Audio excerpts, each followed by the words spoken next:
I want to take a moment to talk to you about Kyle Rittenhouse. I'm angry. I'm really, really angry. He should have received a guilty verdict. It's clear what he did. If somebody had been in a car, which, by the way, the car is meant to go from A to B. Is it dangerous to drive a car? Yes. Is it dangerous if you're drunk? Absolutely. But a car ultimately is going to get you from point A to point A. That's its purpose. We have to have so many hours of driving before we can drive one. We have to take tests, the whole thing. And if a drunk driver hits somebody else, it might have been an accident, but he's going to be punished for having drank in the first place and then the murder itself. There is punishment. There's levels of punishment that come with this. And yet, he went there for racist reasons because we are a racist culture. America is racist. We can't get around that. Stop denying it. Our entire system is built on the backs of Black and brown people who our ancestors enslaved. Oh, maybe yours didn't exactly have slaves, but did they say anything? Did they stand for anything? And can you fix it now? Because that's what we need to do. We need to fix this now. We need to tear down the temple and rebuild. And we need to do it alongside our Black and brown brothers and sisters who are already doing their part to fight against the system. Stand with them, listen to them, be partners with them. But this is a complex situation for me. Let's go back to the fact that Kyle Rittenhouse wasn't driving a car, he had a gun.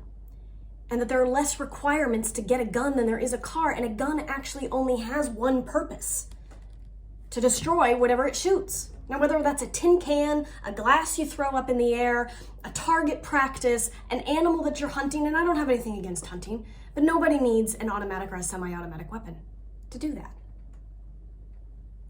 Not only that, again, the gun is created to destroy whatever it hits. So that's its only purpose. And yet there are less requirements to get a gun than there is a car. And a car's purpose is to get you from point A to point B. So, why do we continue to favor guns? By doing so, we are favoring violence because we are a violent culture. We are a culture of violence. We promote violence.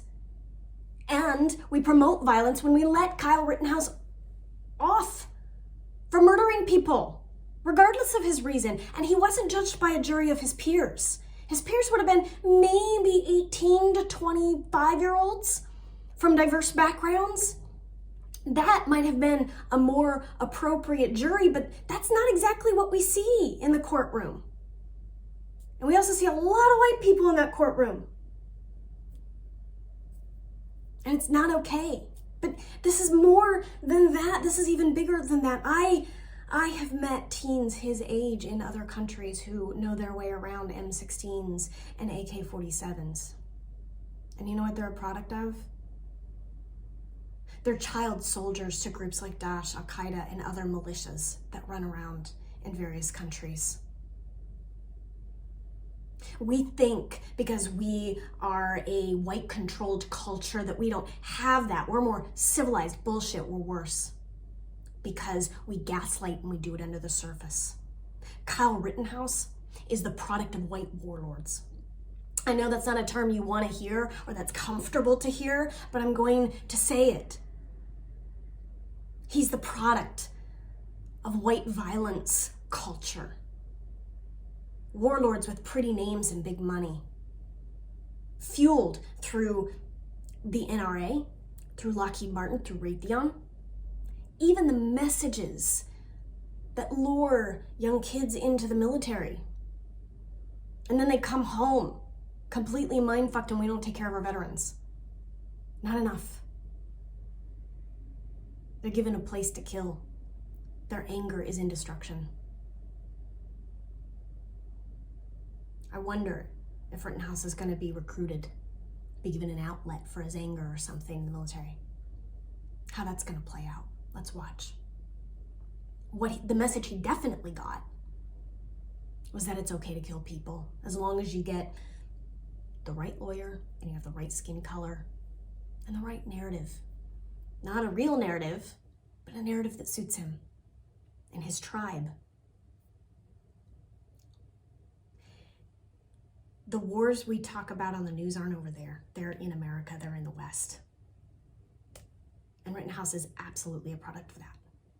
He should have consequences for his actions. And we should be having really hard conversations about our culture of violence, about our warmongering culture, about our tribal culture, because I'm gonna sit here and tell you that I don't think that the white tribalistic culture of the United States of America is any better than Al-Qaeda or ISIS or any of the other deemed terrorist groups. We are a terrorism culture. And that's why Rittenhouse got off. That's why he was allowed to get away with murder. When are we gonna change that? You gonna change it today? Let's start. We have to confront this in our culture. We have to confront the NRA. We have to confront even the way we run our military. We have to confront where our money goes. How much, even since Biden has been in office, has gone to Lockheed and Raytheon deals. We continue to perpetuate the message that actually murder's okay. As long as the right circumstances, the right skin color, the right lawyer, the right atmosphere. We don't have universal background checks that are appropriate. We require less to get a gun than almost any other dangerous item. It's a problem. And it makes me angry.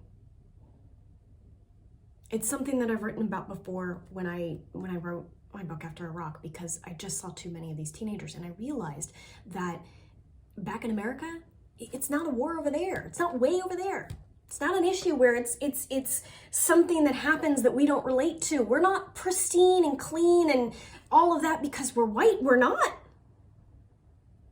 We're worse. Because we have the money to put into it. We're doing it knowingly. We're gaslighting the world about how great we are. We will become great when we humble ourselves. When we humble ourselves and we admit where we're fucking it up. When we humble ourselves and we stand alongside our Black and brown brothers and sisters. When we tear the temple down and we rebuild. Our temple of violence, our temple of valuing violence over people's lives. Black lives matter. Black bodies matter. Our Black and brown brothers and sisters have an absolute right to be out in the streets and protest. Violence culture isn't always obvious. Violence culture happens when Rittenhouse pays no consequences for his actions. In a courtroom, that's violence. When he gets away with it. I'm going to challenge you today to take this conversation into your communities, among your friends and your families. It's time for change now. We need to stand against the white warlords, the white patriarchal warlords who create child soldiers. Our violence culture creates child soldiers who walk into crowds and shoot. So it's not just Rittenhouse who should have consequences for his actions. And I'm not talking an eye for an eye here. Prison time, a path to learn better, to heal, to create justice within our culture, within our everyday lives, to hold accountable the big names, the corporations, the lobbyists. Thank you for listening to me rant. We got work to do. So let's go.